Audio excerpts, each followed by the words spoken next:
Good morning. My name is Mary Kelly Persyn, and I live in San Francisco with my husband, Ian, and my kids, Zephyr and Annie. And we've been coming to MDUUC for a little over 10 years now. So I wanted to thank Reverend Leslie for asking me to share a few reflections on Unitarian Universalism and parenting.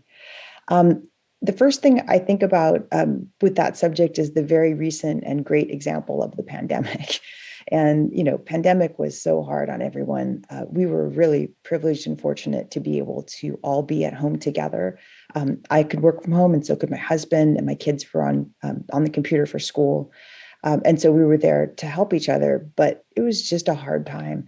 And during that time, it was really, really valuable and important for us to be able to gather every Sunday for Sunday service, where we would repeatedly hear messages of hope and responsibility and community, and some encouraging messages by Reverend Leslie, who would repeatedly say, we can do this together. We can do this. We will make it. And I think for my kids to see that happening in a community environment that they knew really well was very important. And so that support for us as parents was critical.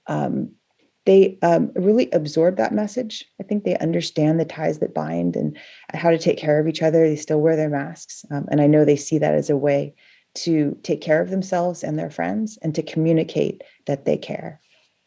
I also wanted to just take a minute to talk about the 7 principles. Actually, the first principle, the inherent worth and dignity of all people, which has been very important for my kids. And I think particularly important for my trans child to understand the love and care and dignity and respect that they have in this congregation without question. So that principle, the inherent worth and dignity of all people, is one that I don't think they see demonstrated in much of our nation's political culture or our social divisions, which is really sad. It's a hard time in that way, particularly when they see the laws that are being passed to basically crush dissent and limit reproductive freedom and limit the choices of trans youth. It can be scary. And so, having those principles to return to, having that lens to think through, and particularly the first principle, is so important. One thing I've learned about parenting that I think Unitarian Universalism supports really well is that kids are rivers. They come from divinity, they flow through our lives as parents, and they flow along to their own lives and back to the divine, as we all must. And so I think that having those principles to help us kind of shape the river a little bit, even though you can't direct it, has been so helpful in communicating to them that they are people with rights and with agency and with brains, and that they can choose their own path in some really meaningful ways. Unitarian Universalism supports that, and I really appreciate it.